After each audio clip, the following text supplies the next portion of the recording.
Hi, I'm Ms. Boone. Today we're going to look at piecewise functions or hybrid functions.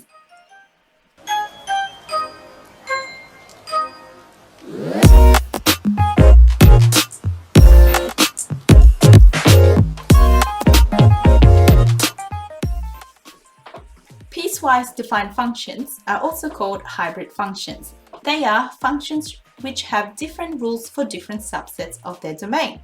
So see, we have two domains here, and for this domain where x is less than 0, we have a rule, negative x, so the gradient is negative, like so.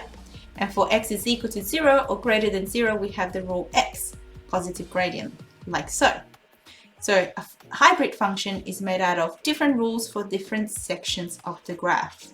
The range for this graph starts at, look at the smallest y value is 0 and goes to positive infinity. And because 0 is included, we have a square bracket. You can also write the range like so. Example 2. Sketch and state the range of this hybrid function. This time we have 3 sets of domains and 3 rules. So for when x is less than 0, we have to sketch this. So for x is less than 0, we have a negative gradient and a y-intercept of -1. Now let's check for next one. We're going to plug in the domain value. So when x is 0, what is y? 2 times 0 is 0, minus 1 is -1. So we're on that point there. And we're going to look at the domain again at 1. So when x is 1, what do we have? 2 times 1 is 2, minus 1 is 1. So the point 1, 1 over here. And because this is linear, we can draw a straight line.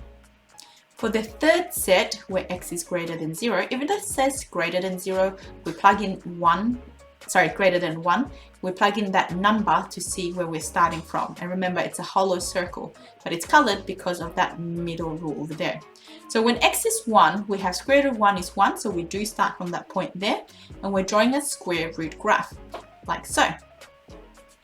How do we find this intercept and that intercept? For this intercept, which rule do we apply? We would apply the first rule because it's in the first set of domain. So for that intercept, you would know, what do you normally do to find the x-intercept? You let y equal 0. So 0 equals minus x minus 1, or in other words, x is minus 1. So that will be minus 1 over there. How do we figure out this intercept here? That intercept is the middle domain, so we're going to use the middle rule. So you will let 2x minus 1 equals 0, bring the 1 across, 2x equals 1, bring the 2 across, 1 over 2, or 0.5. Now we don't have to find when y is 0 what is square root of x, because we don't have any intercept for that domain. To recap, to find the endpoints, so these blue points here, or to find the x-intercept, substitute the values in using the correct rule. Be very careful with that. And the range for this graph is between the smallest number is -1 inclusive, because we colored the dot in, so square bracket, to positive infinity. Thank you for watching, and I'll see you next time. Bye!